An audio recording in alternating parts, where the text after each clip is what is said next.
दामी पानी पर्दैछ। एउटा कुरो चाहिँ पानी परेको राम्रो, किनभने गाडी धुनु पर्दैन, कार वास गर्नु पर्दैन। झन्डै दामी हाम्रो यो बिग्रेको रहेछ ल घर पनि पानी एकतिरबाट जानुपर्ने अर्कोतिरबाट झर्छ बा पानी। यहाँबाट त खै अलिअलि मात्रै जाँदैछ के अरे, अलिअलि मात्रै जाँदैछ यहाँबाट चाहिँ मुसल साह्रै पानी आएको छ त।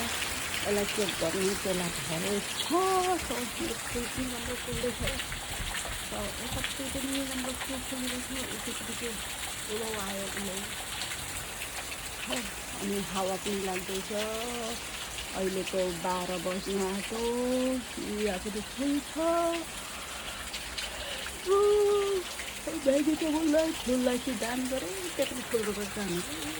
त्यहाँ पनि त्यो यल्लो फुलको नाम के भनिन्छ, अनि थाहा के भनिन्छ बुझ्छ। अनि अर्काको नाम चाहिँ